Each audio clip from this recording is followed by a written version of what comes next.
Episodio: La reeducación al agresor. 25 años de masculinidades positivas en Nuevo León. Las masculinidades positivas no es volverte más hombre ni seguir un manual. Es simplemente vivir sin miedo a ser tú mismo, sin demostrar nada a nadie, sin machismo y sin violencia. Algunas claves son: compartir el mundo, no imponerlo, ser auténtico, sin poses ni máscaras, poner límites sanos entre el trabajo y la vida. Después de 25 años trabajando en reeducación masculina en Nuevo León, hay historias que inspiran, aprendizajes que sorprenden y preguntas que incomodan, pero valen la pena. En este episodio hablamos de cambios reales, qué funciona y qué no. ¿Se puede transformar una historia de violencia en algo distinto?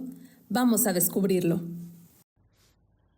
Hola, qué gusto estar aquí en su podcast de Mujeres Plenas de nueva cuenta, con la presencia de Ludivina Lozano en esta temporada especial que estamos dedicando a hacer toda una remembranza de cómo ha sido la política pública en el mundo, en México, aquí en Nuevo León, a partir de la mirada, de la participación de Ludi Lozano en todo este proceso de la tercera a la cuarta ola del feminismo.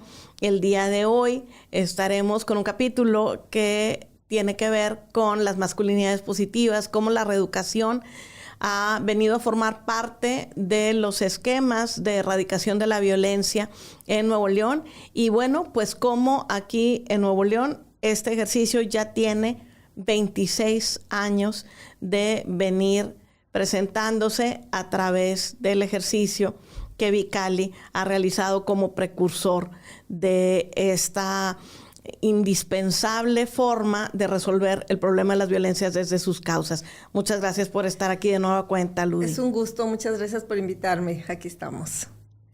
Y bueno, pues quiero reiterar, como ya lo he comentado en muy diversos episodios del podcast, en esta temporada especial y en otros que no, yo empecé a aprender sobre el tema de las masculinidades, las distintas formas que existen de ser hombre. De hecho, esa fue la dinámica que me permitió entender el patriarcado para luego advertir que era un sistema patriarcal. Pero la primera vez que yo tuve oportunidad de entenderlo fue a través de la explicación de cómo las masculinidades podrían ser alternativas en aquel momento. Así se llamaban, positivas, les decimos nosotros aquí en la Secretaría de las Mujeres de Apodaca al día de hoy. Y esto lo escuchaba de la boca de Ludi, del impulso que estaba haciendo a través de Vicali para resolver temas precisamente en materia de violencia de las mujeres, pero desde un punto de vista bastante más holístico, que fue lo que Vicali vino a aportar a Nuevo León y a modelos que yo creo que son muy reconocidos a nivel nacional e inclusive más allá de México. Y en particular, la primera vez que lo escuché, entendí cómo cualquier fenómeno debe resolverse desde sus causas, ¿no? Y sobre esto, yo quisiera que nos contaras, Ludi, así como nos has venido narrando en episodios pasados, cómo era el mundo en ese momento, cómo enfrentabas tú esta lucha en contra de la violencia y cómo fue que te quedó claro que las masculinidades, la reeducación de hombres agresores era un tema importante a resolver para poder enfrentar este fenómeno, y también cómo fue de tu conocimiento y cómo lo fuiste trayendo aquí a la ciudad, etcétera. Fíjate que fue un camino muy difícil porque cuando esto empieza, después de Belém do Pará, y cuando empiezan los grupos de mujeres de feminismo a trabajar con otras mujeres en el empoderamiento, yo desde el inicio decía, es que tenemos que incluir a los hombres, porque es la otra parte de la negociación. Entonces, como organización de la sociedad civil, como grupo organizado, empezamos antes, en el 96, pero era con recursos propios. Y cuando ya nos consolidamos como organización, como Vicali, pues daba lo mismo. Tenía que ser, si incluíamos hombres, tenía que ser con recursos propios, porque para los únicos que había un poquito de recursos eran para las organizaciones de mujeres, lideradas por mujeres y para las mujeres. O sea, no para los hombres.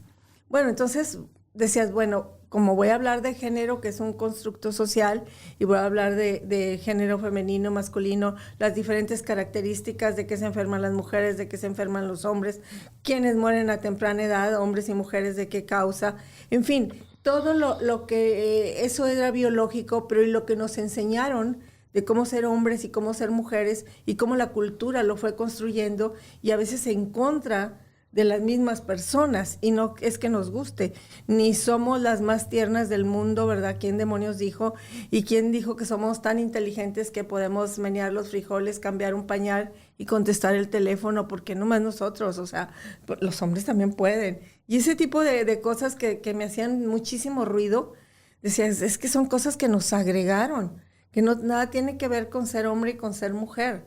Este constructo social nos está haciendo más daño que beneficio y tiene tantos años que va a costar mucho cambiarlo. Entonces era fácil cuando hablaba de trabajar en las escuelas con niños y niñas, porque eran niños y niñas, y ahí sí, y ahí puedes meterle masculinidades desde la infancia, a qué juegan los niños, a qué juegan las niñas, por qué ejercer la violencia, por qué la igualdad, ¿verdad? Ese tipo de cosas, la inclusión. Todo ese tipo sí se podía, pero en cuanto escribías el proyecto, no podía llevar hombres, no podía llevar niños para eso. O sea, para nada del mundo. Entonces, era muy complicado. Yo creo que fue en el 99, que ya está, hay un video ahí de nosotros en la página del primer hombre que dijo que quería ser grabado. Y es bien interesante, porque en esa época que no estaba tan visibilizada, desnaturalizada la violencia, ese primer hombre dice, es que yo no sabía que eso le hacía daño a ella. Para mí ella estaba deprimida y lloraba todo el tiempo, pero yo nunca pensé que yo le estuviera ocasionando ese daño. Yo no sabía que le dolía la cabeza cada vez que le gritaba, porque mis compañeros así les gritan a sus esposas, ¿verdad? Yo no sabía si le decía que su comida no servía para nada, eso a ella le dolía. Era como lo que yo vi, lo común, y yo no lo veía como violencia. Entonces ves el pensamiento de esos primeros hombres, como lo trabajamos, y esto ha ido evolucionando, ha ido cambiando. El mundo se ha movido, ha girado, pero vertiginosamente, y hemos tenido que ir modificando el proyecto. O sea, era más fácil en esa época tener a algunos hombres trabajando en el mismo espacio que nosotros. Tuvimos que conseguir otro espacio para los otros hombres que no podían estar cerca de las mujeres víctimas de la violencia. Entonces, los proyectos, para eso no teníamos nosotros recursos para trabajar con hombres. Los proyectos eran de empoderamiento a las mujeres, así decían. Y era una carga muy pesada, porque en esa época, creo que hasta yo lo repetí, que con que cambia una mujer, cambia toda la familia. Pues qué peso tan grande, ¿verdad? Claro. De una mujer poder transformar toda su familia, y como por qué y para qué, y además irreal. Claro. ¿De qué servía que cambiara la mujer si no cambiaba el hombre? Así fueron los fracasos de los primeros proyectos. O sea que dices, bueno, ya aparentemente ya tomó las riendas de su vida, ya se incorporó a la fuerza laboral o ya tiene un proyecto productivo y de todas formas le quitan el dinero, de todas formas la golpean, de todas formas ahora abandonó el proyecto porque dice que es peor el asunto. Ahora hasta la acusan de no cuidar a los niños, de que la casa no está limpia. O sea, doble jornada y triple jornada, porque es la que tiene que participar en las juntas de la comunidad. ¿Ves? Ese peso tan grande que dices, tenemos que abordar al hombre como estamos abordando a la mujer. Porque en lo que yo te estoy diciendo, en esa época el 99% estaba en contra. Todos los proyectos eran de mujeres. Yo decía, hay que empoderar también a los hombres. Pero ¿cómo vas a empoderar a los hombres si están empoderados? No están empoderados. Tienen problemas de autoestima.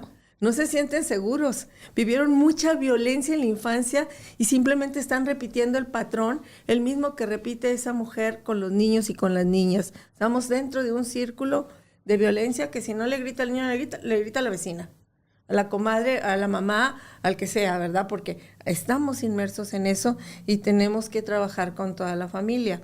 Entonces lo voy a mencionar porque creo que se tiene que mencionar, aunque para muchas personas no, Corsi. Viene Corsi a Monterrey y nos capacita nos capacita sobre el modelo ecológico.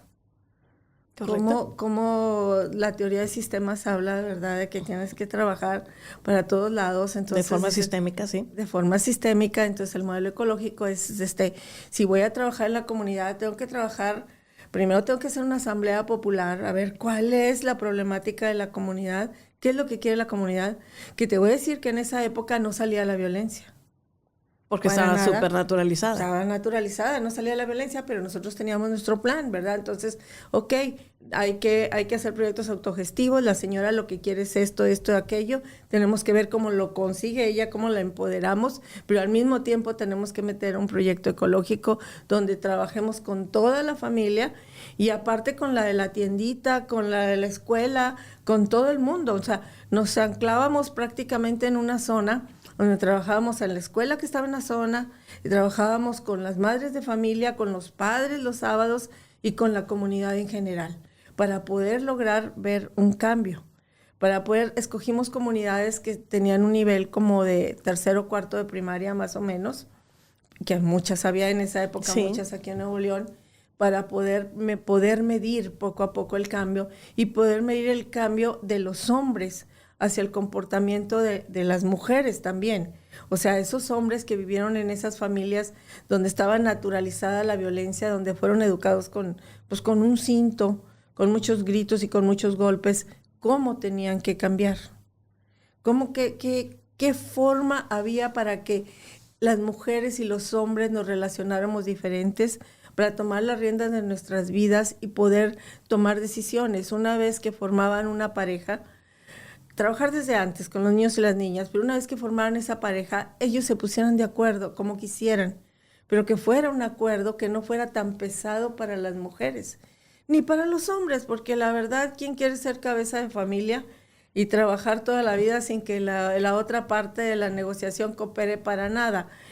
Y como la violencia estaba inmersa en esa familia donde trabajábamos, era terrible en esa época ver que estábamos en un clima como el de aquí de Nuevo León, a 30 y tantos grados de temperatura, 40 grados, sin clima ni en su casa, ni siquiera un ventilador. Sin embargo, la señora estaba acostada, sin hacer nada, sin tener ni siquiera la fuerza de levantarse para poder recoger su casa, para hacer eso. Entonces fue un trabajo hormiga, de casa por casa, de tomar fotos. Trabajaba conmigo en esa época una chica muy, muy interesante, que ella tomaba las fotos y luego decía, señora, ¿tiene usted agua? Sí, ahí está el tanque afuera. Y no le gustaría tener la llave, abrir la llave por dentro. Pues ahí viene el tanque, pero está casi vacío. Entonces poderles, ¿y la luz? No, pues estamos colgadas de allá de la carretera. Pero ¿por qué está colgada? Usted no es un sujeto de derechos. Vamos a trabajar para que usted tiene responsabilidades, pero también tiene derechos. Entonces era de una por una. Y la foto, mire cómo está su casa, ¿le parece bien?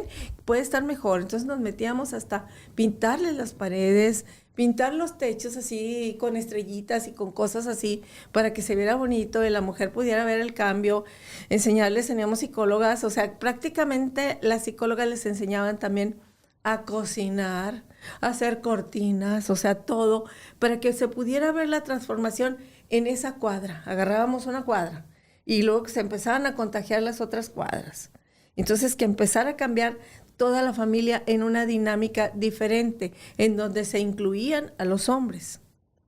Poníamos mesas, compramos mesas en cualquier tienda comercial, de esas blancas que se les ponen las patas, que se doblan, y banquitos. Entonces nos instalábamos en una calle, la mayoría no estaban pavimentadas de las zonas donde trabajamos, entonces ahí se juntaban las mujeres, se juntaban los hombres en otras mesas, niños y niñas en otras mesas, hasta los perros, los abuelitos. Entonces ahí, de acuerdo a las necesidades de cada quien, se trabajaba. Y así empieza el proyecto con hombres, pero empieza también utilizando la atención psicológica primero, como lo hacíamos con las mujeres. Sí. Primero atiendo a la mujer para ver cuál es su problemática, igual atiendo al hombre, para poder de ahí iniciar su transformación. No puedo pasar a la reeducación si no sé qué problemas tiene antes. ¿Cómo voy a generar un cambio si está más angustiado por todo lo que vivió en su infancia, ¿verdad? Y por lo que él considera normal y porque va a ser un choque muy violento cuando se entere que todo eso ya no es normal. Estamos hablando de una época en donde no teníamos las leyes de protección que tenemos ahora. Claro, ahora las leyes de ni te protección ordenaban la reeducación como sanción, ni nada de eso. Ni nada, ni había recursos para eso. Todo esto, lo que hacíamos con los hombres era de forma altruista, con los 3 centavos que podíamos conseguir para poder trabajar con las mujeres y con los niños, pues ahí van de refilón también los hombres, ¿verdad? Aunque nos quedamos a trabajar más tiempo, aunque todo lo quisiéramos, o sea, no había muchos salarios. Vicali nace con voluntariado, generalmente. Empezamos a pagar porque necesitábamos un asistente, era obvio que llevara y organizara todo. Y luego necesitaba ya una psicóloga que de veras recibiera un recurso, porque mis amigas psicólogas pues voluntariamente me ayudaban. Sí, pero no podían dar seguimiento todo el tiempo. Ay, claro que no. O sea, tengo un baby shower, tengo una fiesta, hoy me cansé, hoy todo, entonces no, necesito persona profesional. Y así fue como empezamos a profesionalizar el proyecto, capacitándonos y estando inmersas en ese gran movimiento de desarrollo que impera en el país y sobre todo aquí en Nuevo León.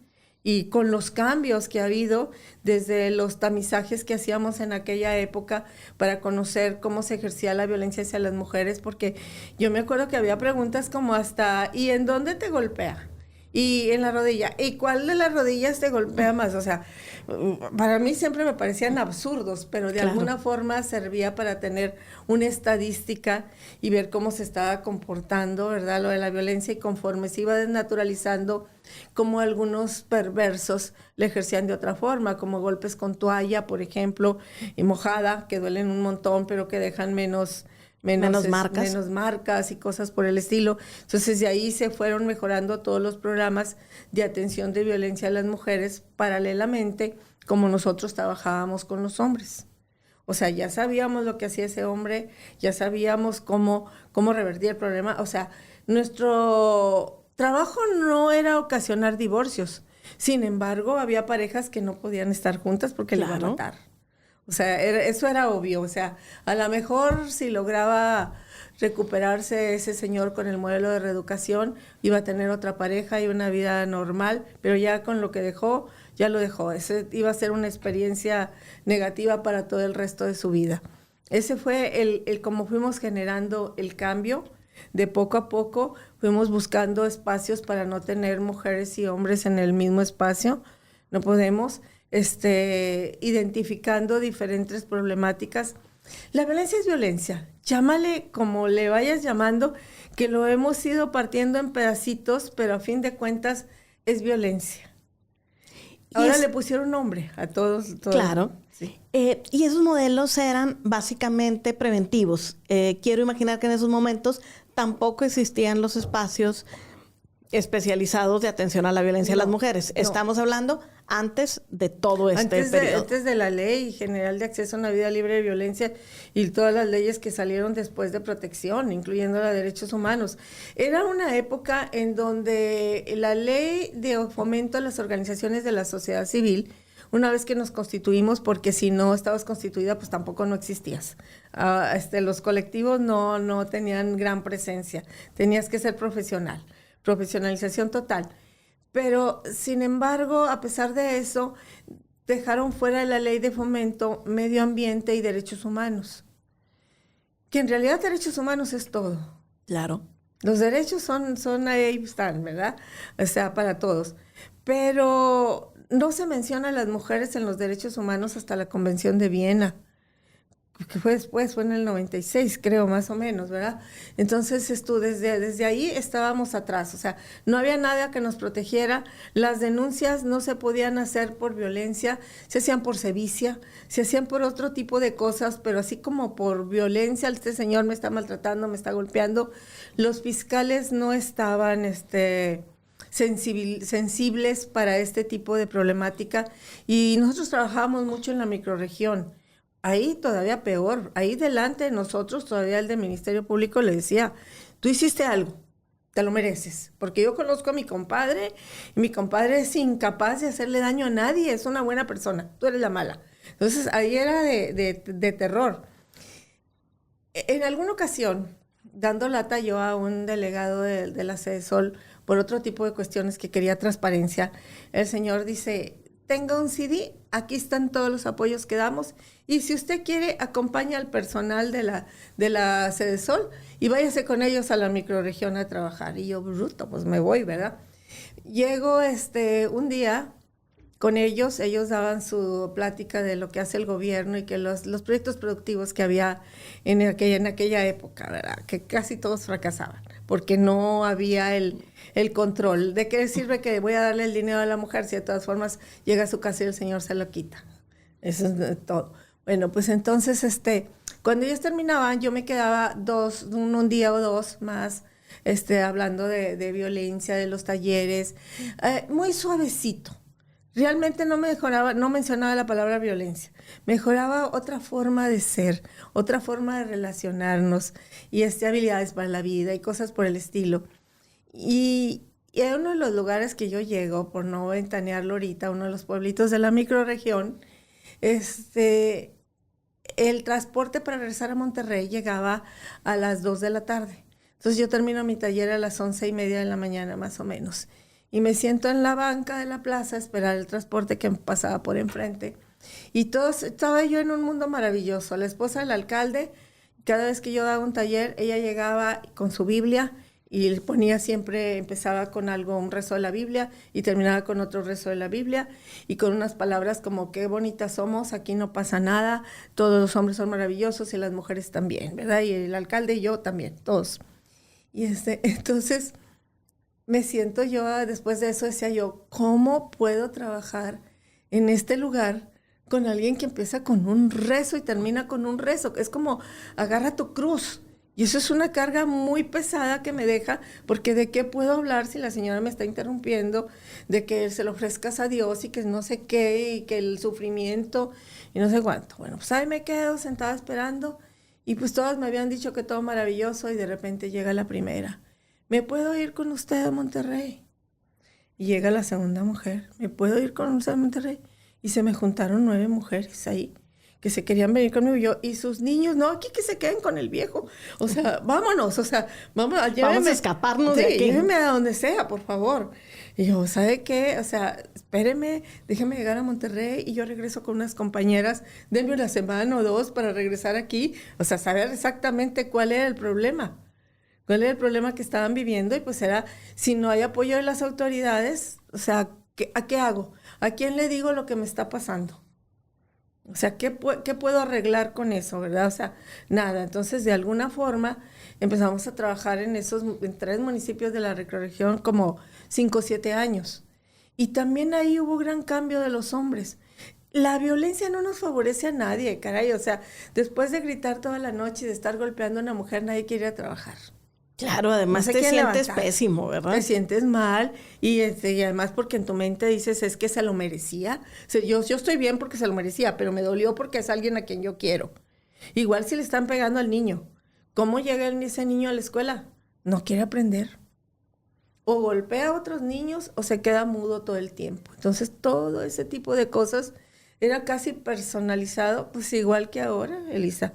O sea, cada caso y cada todo casi es personal. Claro. Que tienes que darle todo el seguimiento y no descuidarte ni un segundo de esos hombres que quieren cambiar y que no saben cómo hacerlo, porque hay un problema muy serio en esta vida moderna, más que antes, del control de emociones. Sí. Muy fuerte por el mundo que estamos viviendo, por la gran escasez de a veces algunos de alimentos que tienen o de necesidades que consideran básicas o que sí las necesitan, ¿verdad? Y entonces están enojados. Y el control de emociones es muy difícil para esas personas y también ahorita actualmente para muchas mujeres y para los niños.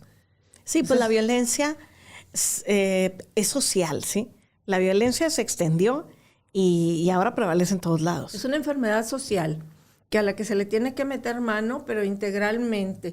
Y Secretaría de Educación, de verdad, que tiene mucho que ver con eso. A mí me duele escuchar a algunas maestras, no a todas, cuando te dicen, es que eso no es mi problema.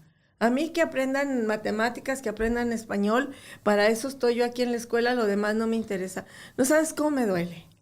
Me duele mucho porque yo regreso a mi infancia y digo, así no eran mis maestras, les competía todo lo que a mí me pasara, definitivamente. Claro, ese país está basado en la educación. De ahí se formó la cultura entonces, de este país. Creo yo que tiene que ser corresponsable de todo eso para poder influir en esos niños, esas niñas, para poder identificar qué niños y niñas viven violencia en su casa y poder tener programas de atención a esas familias, a mujeres y a hombres. ¿Y cómo se fueron sensibilizando hasta el grado de que establecieron este modelo en la Secretaría de Salud, a partir del cual pues ya tenía protocolos, sistemas, ya tenía técnica, vamos? Las organizaciones que veían masculinidad aquí en Nuevo León, que estaba, por ejemplo, Miguel Villegas, en México que estaba Coriac y todas esas, prácticamente tronaban porque no había recursos. En el caso de Miguel, pues estaba la Facultad de Psicología, ¿verdad? En un momento dado, que se instala después de que estuvo independiente y luego se instala en la Facultad de Psicología. Y las que había a nivel nacional fueron cerrando porque a la hora, el único que nos apoyaba en esa época era el Indesol, que había proyectos. Eran proyectos muy pequeños, no era mucho el dinero, pero te permitían operar el mínimo de operación, ¿verdad? Para poder decir, voy a seguir trabajando. Pero en cuanto les presentaban un proyecto para hombres, era, ¿qué tienen que estar haciendo aquí los hombres?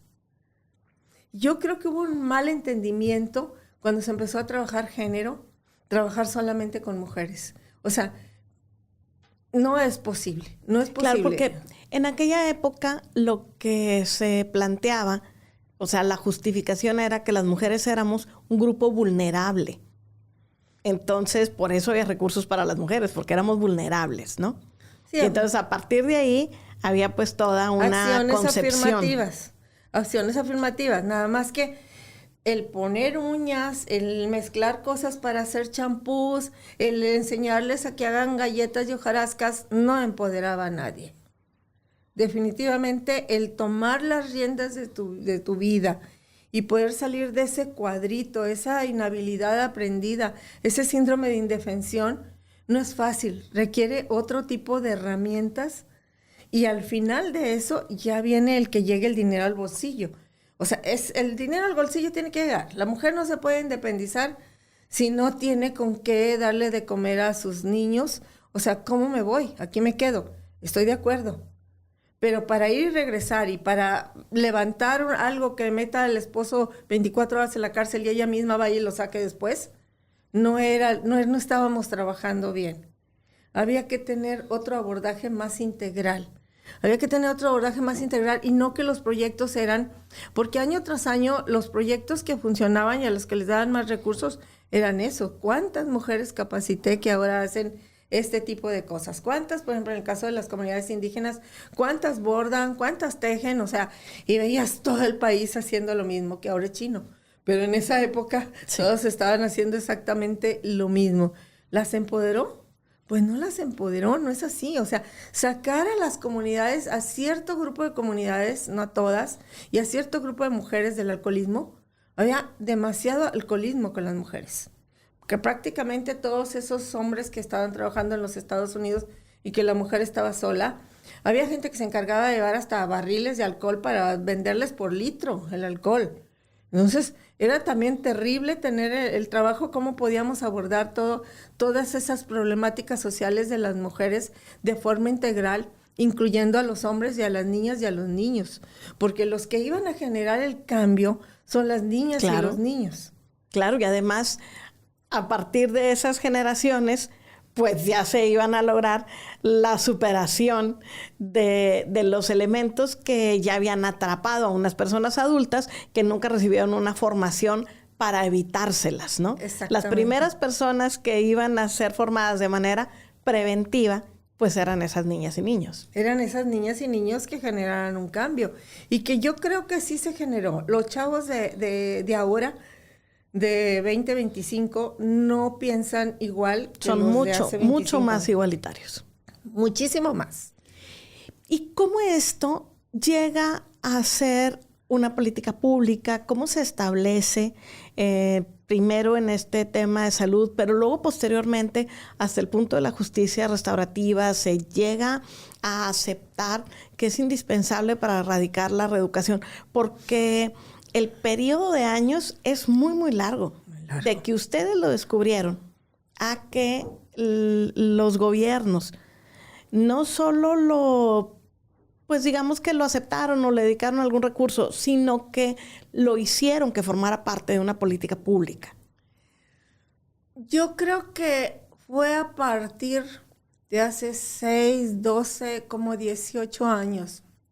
12, 18, como unos 18, 19 años más o menos, desde cuando se acaba el primer periodo del Instituto Nacional de las Mujeres, que se ve que se hacen todas las evaluaciones y todo, y dices, no, pues tenemos que empezar a incluir a los hombres. Entonces ya en los manuales que empezaron a hacer, en el mismo tiempo de eso se empiezan a hacer los institutos estatales y los municipales, y se empieza a capacitar, y en sus manuales ya venía más capacitación también que daban sobre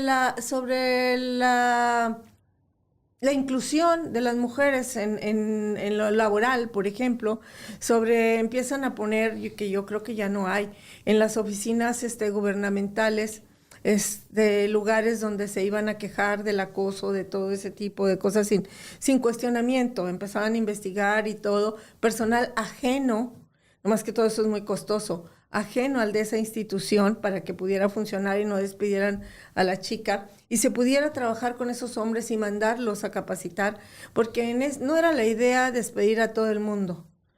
Ni ahora, ni ahora lo creo. Creo que estamos ante una problemática severa que no se deben de emitir juicios. Ya sabemos lo que está pasando.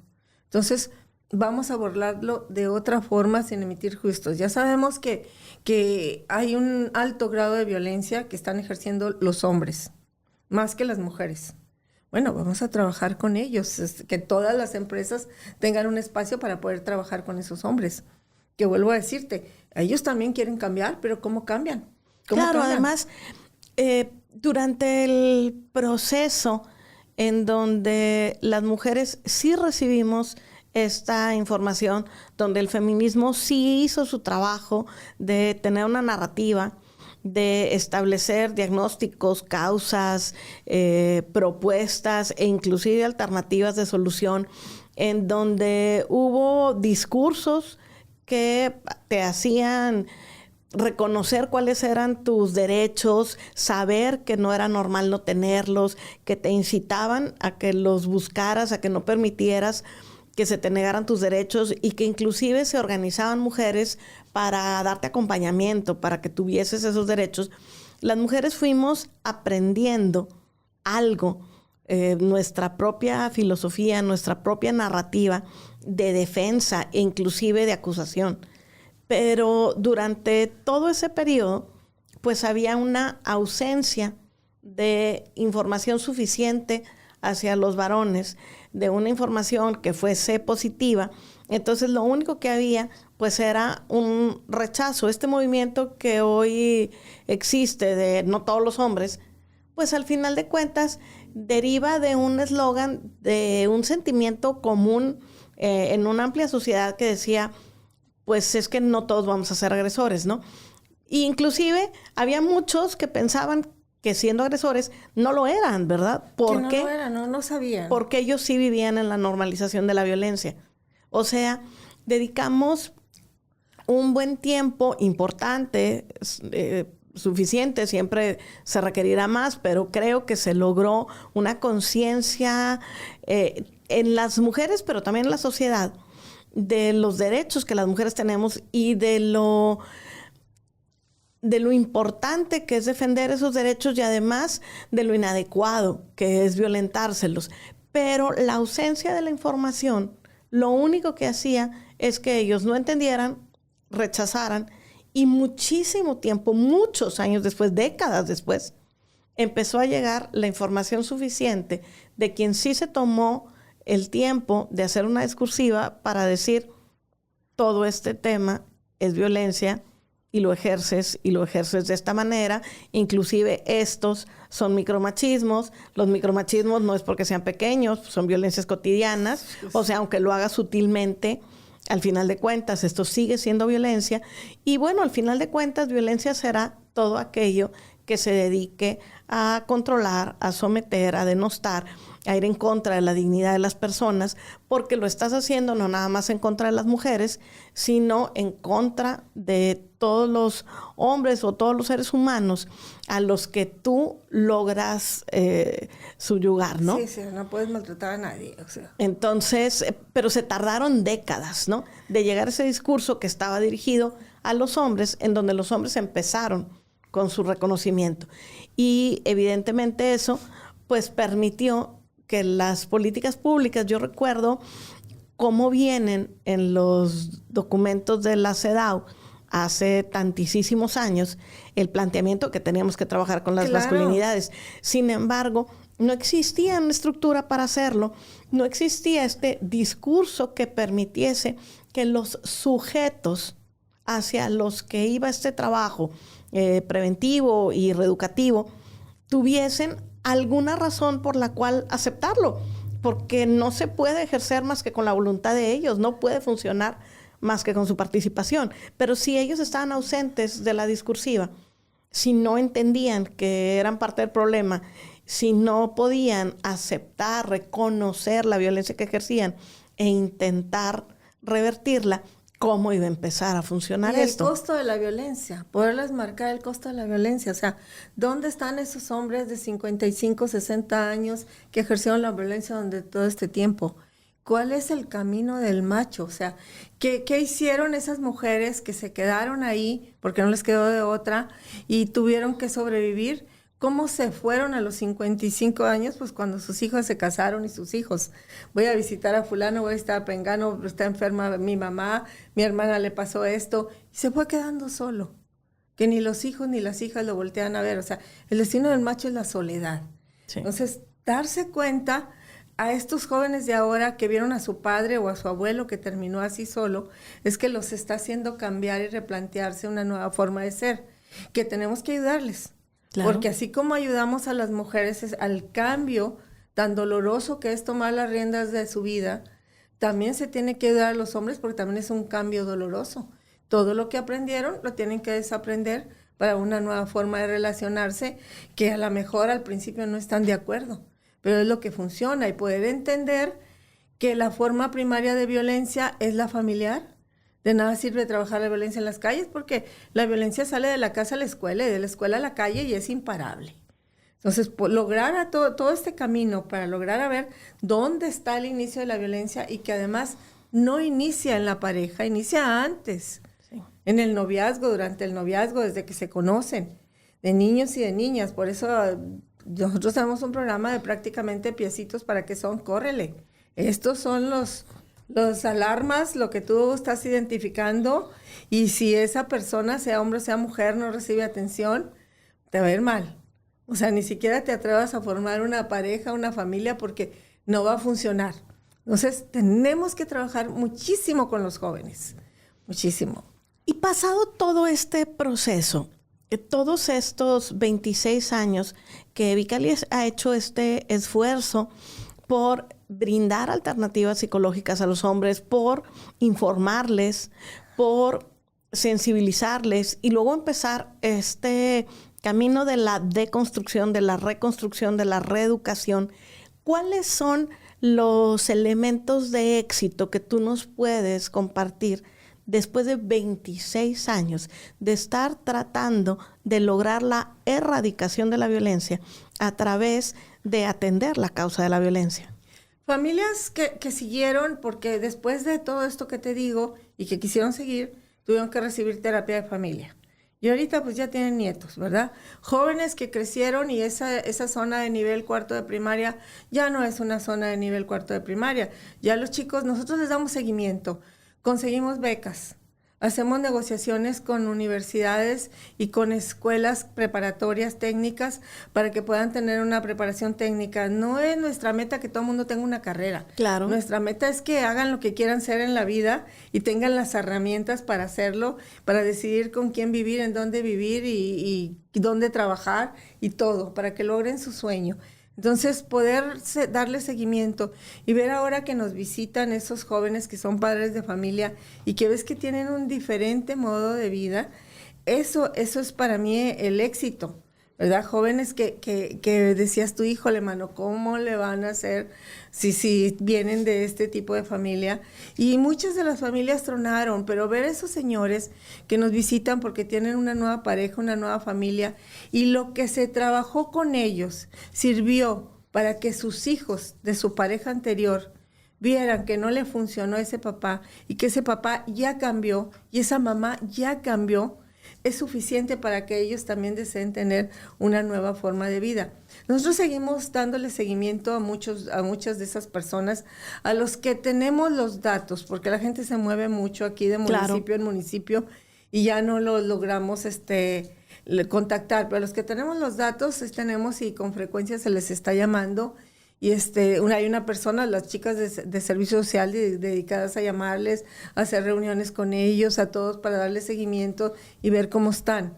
A los que han sido procesos muy dolorosos de intentos de suicidio, pues a esos no los dejamos, porque un año no es suficiente para el cambio. Ese les damos todavía más seguimiento. Entonces, los casos de éxito que yo veo es esas mujeres que logramos que toman la rienda de su vida, que logramos hacer la negociación con el INEA y terminaron su secundaria, que las logramos meter a un programa abierto de preparatoria o a otras para capacitar en medidas tecnológicas y todo, y que adquirieran un negocio. No nada más de voy a hacer hojarascas, no, este es mi negocio productivo, mi red de mercadeo es esto, y voy a hacer esto, mis ganancias, esto es mi libro, mis ganancias son estas, y yo también pago impuestos, yo también existo, y yo también exijo a las autoridades, porque estoy trabajando, ¿verdad? Claro. Entonces, el lograr hacer ese tipo de mujeres, al principio empezamos que reuníamos a 3 o 4 mujeres con las mismas inquietudes. Entonces contratábamos un panadero, ¿verdad? Porque le puse a ser profesional, y luego venían los chicos del TEC a enseñarles mercadotecnia y luego computación y cosas por el estilo, conseguirles la computadora, conseguirles todo. En el caso de las cocinas familiares, convertirlas casi en restaurantes, mandar a hacer las mantas de este restaurante, las cartas, o sea, que todo se viera profesional, manteles para sus mesas y todo por el estilo. Entonces, ese para mí es el voltear a ver y verlas cómo viven ahora. Entonces, eso para mí es el éxito. En mi caso, yo soy de profesión artista plástica, aunque también escribo y hago teatro y cosas del arte, ¿verdad? Pero que esa era mi carrera, entonces eso era la técnica que yo les podía enseñar. Y luego era como impresionante ver cómo esa mujer se empoderaba y era la que hacía las pinturas para las bodas de todas sus amigas, que le encargaban las vecinas, hazme un cuadrito, hazme eso, porque ahí les enseñamos hasta en la oficina tenemos para poder engrapar la madera y todo eso, entonces ahí van a veces todavía y dicen, ¿puedo hacer un bastidor aquí? Sí. No tienen pintura acrílica, luego consigo donativos de pintura, me la prestas, me das tantito, todo. Entonces, todo eso y poder que pinten algo que ellas pueden vender, y por Dios que venden súper caros, con más que a veces, a mí no me da tiempo ya de eso. Tengo una maestra, que la maestra dice, es que venden a veces más caro que yo. Digo, pues, bien enseñadas entonces. Esa es la historia, le dije. Y además el empoderamiento, ya se visten diferente, ya todo, ¿verdad? Ves cómo van cambiando y cómo se sienten, ya se apoderan de la comunidad, ya pueden ellas platicar de muchas cosas cuando antes llegaban y ni siquiera te podían ver de frente. Eso es para mí lo que hemos logrado, ese cambio, que realmente no se da en una generación, ¿verdad? Claro. Tienes que seguirle monitoreando. Claro, y otro punto importante como para cerrar este capítulo de la conversación sería cómo impactó Vicali y su impulso a que trabajásemos en las masculinidades positivas, no tanto en las personas a las que atendieron, sino a la sociedad en la que ustedes se desenvolvieron. ¿Cómo Nuevo León o México o alguien más ha tomado este modelo y cómo ves que ha venido pues mostrando su carta de residencia, permaneciendo, estableciéndose aquí en los espacios públicos o privados de la comunidad? Fíjate que, vuelvo a decirte, ha sido un camino largo, pero no quitábamos el dedo del renglón. No quitábamos el dedo del renglón, de esto tiene que ser por así, y te lo vuelvo a decir. Estoy hablándote yo cuando empezamos de una época donde el poco recurso económico lo conseguíamos del Indesol. No, ni siquiera el Indesol era el que nos proveía de... Sí, en los años 80, 90. No, en los 90 más o menos. Lo del recurso para las organizaciones, pues fue con Natividad González Parás. Antes de eso era directamente con la tesorería y obviamente pues eran pues amigos o conocidos de los tesoreros que llegaban, o sea, las que llegábamos común y corriente y no conocíamos a nadie porque no era para todos, no estaba abierto para las organizaciones en general. Entonces, lo que sí estaba abierto era el Indesol, lo federal.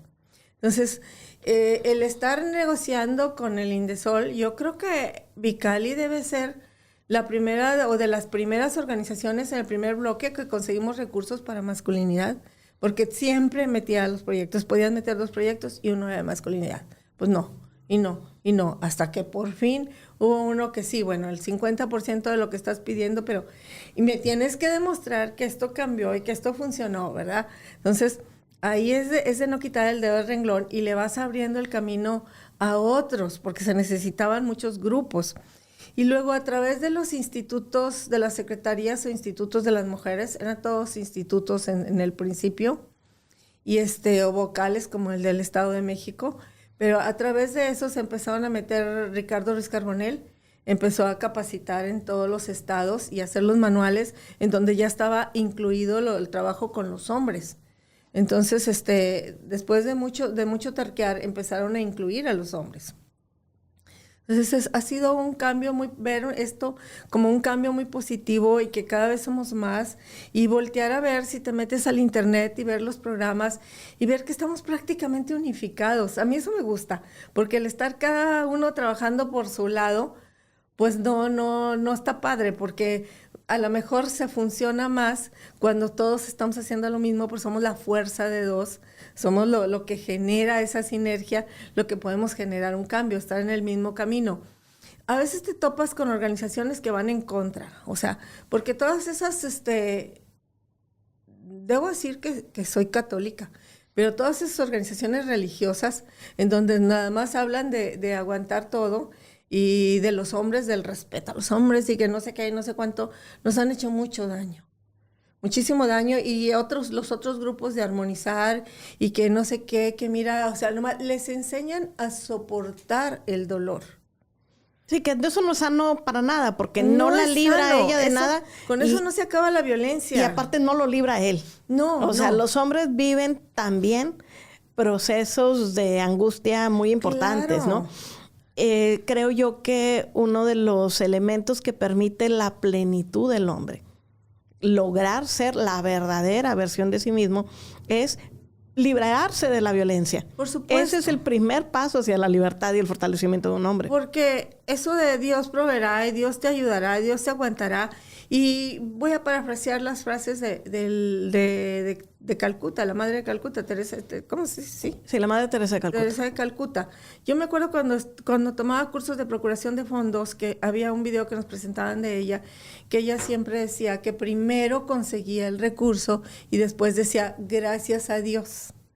Pero primero lo conseguía, hacía su proyecto, trabajaba y todo, y no se sentaba a rezar y decía, Dios proveerá, pues es demasiado trabajo para Dios, ¿verdad? Claro. Tenemos un libre albedrío y creo que podemos hacer ir y venir y conseguir lo que queramos con las herramientas que tenemos aquí en este mundo, y entonces ir mejorando el mundo.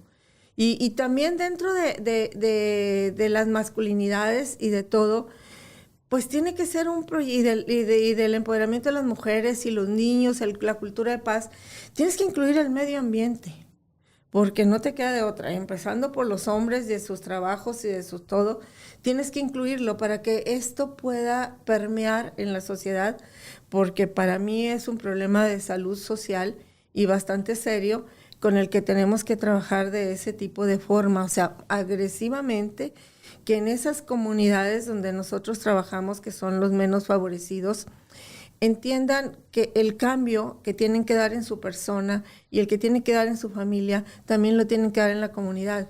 Que no se esperen a que venga el municipio a recoger ese perro muerto, esos gatos o esa basura que está ahí. Que ellos se pueden organizar como comunidad y pueden arreglar todo.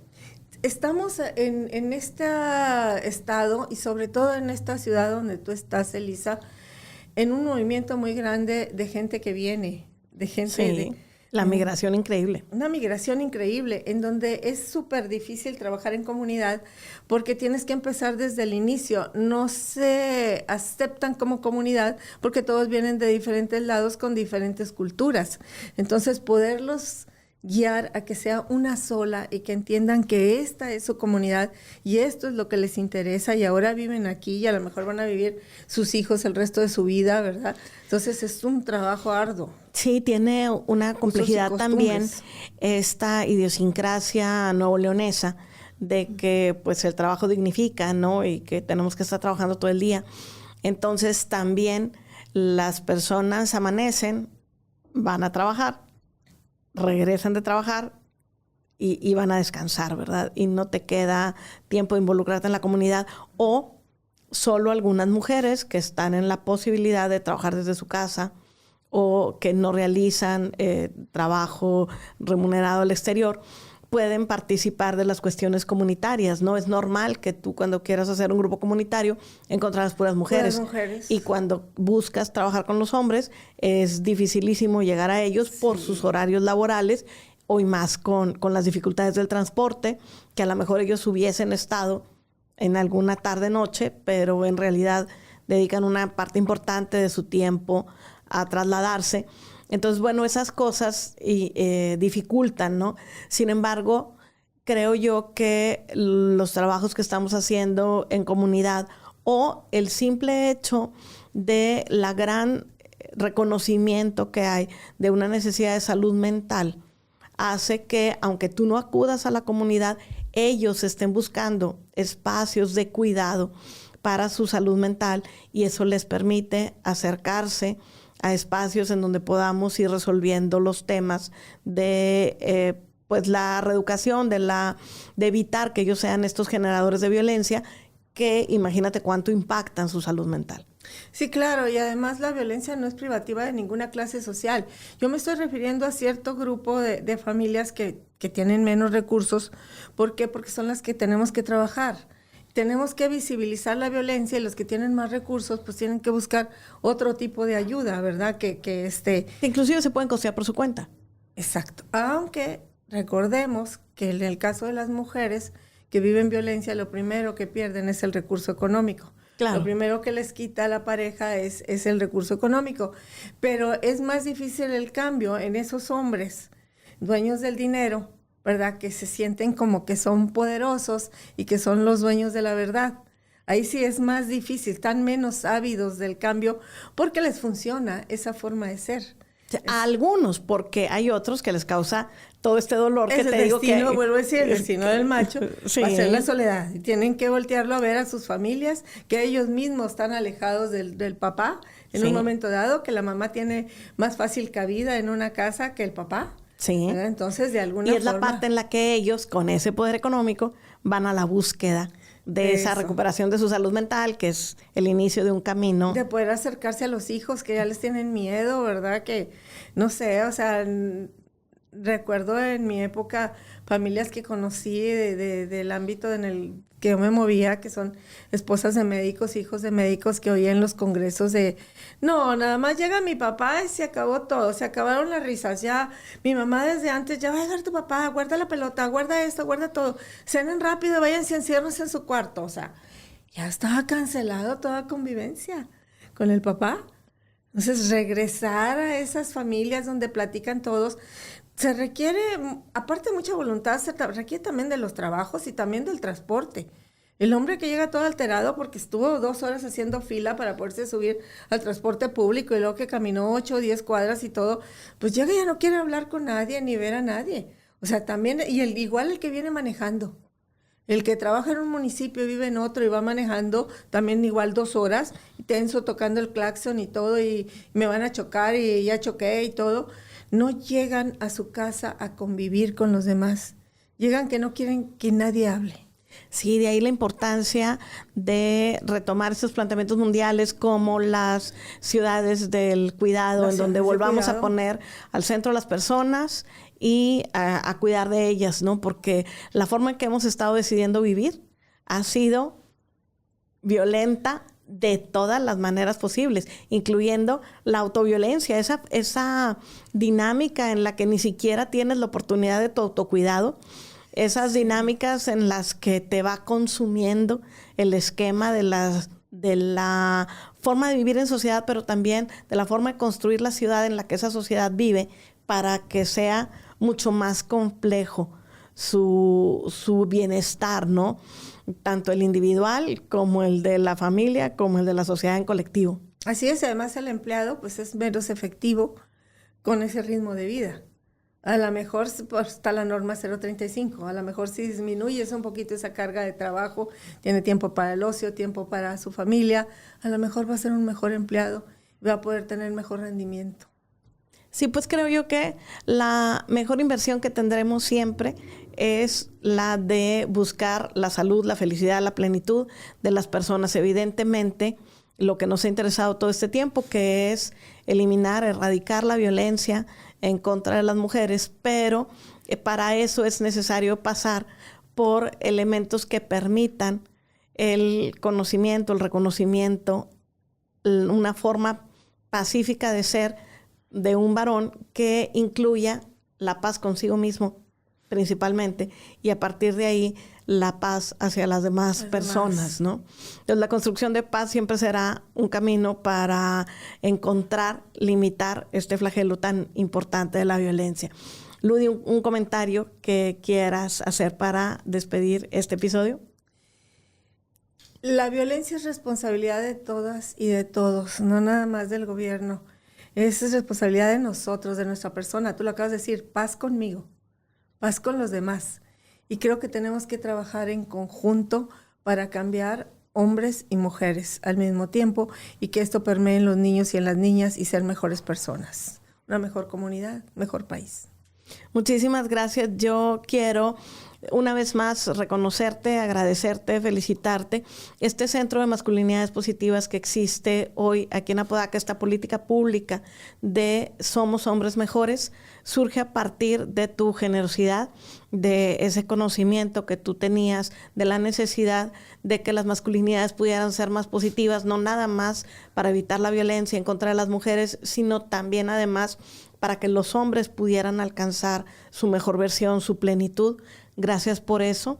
Hoy hay una ciudad que te hace este reconocimiento porque tiene un trabajo que ha mostrado ser efectivo. Estos 2 años que tiene el Centro de Masculinidades funcionando, ha mostrado ser efectivo no nada más con aquellas personas que son remitidas para su reeducación, sino por ese importante 65% de usuarios que llegan de manera voluntaria porque saben que es un espacio que les ayudará a tener una mejor vida para ellos y con ello una mejor vida para sus familias y para su comunidad. Mi reconocimiento por ello. Muchas gracias, Lodi. Muchas gracias a ti y sí se puede cambiar y todos merecemos segundas oportunidades. Gracias. Nos vemos pronto en el siguiente capítulo. El podcast Mujeres Plenas es un contenido audiovisual que es parte del apoyo recibido por la Alerta de Género, que busca realizar acciones para la disminución y erradicación de la violencia de géneros en todos sus aspectos. Las opiniones y mensajes expresados son responsabilidad de la autora. No están ligados ni representan una inclinación institucional o gubernamental del Gobierno Municipal de Apodaca. El programa fue presentado por la Secretaría de las Mujeres de Apodaca. Es de carácter público, no financiado por ningún partido político. Queda prohibida su distribución con fines políticos, electorales, lucrativos y que no estén relacionados a los previamente establecidos.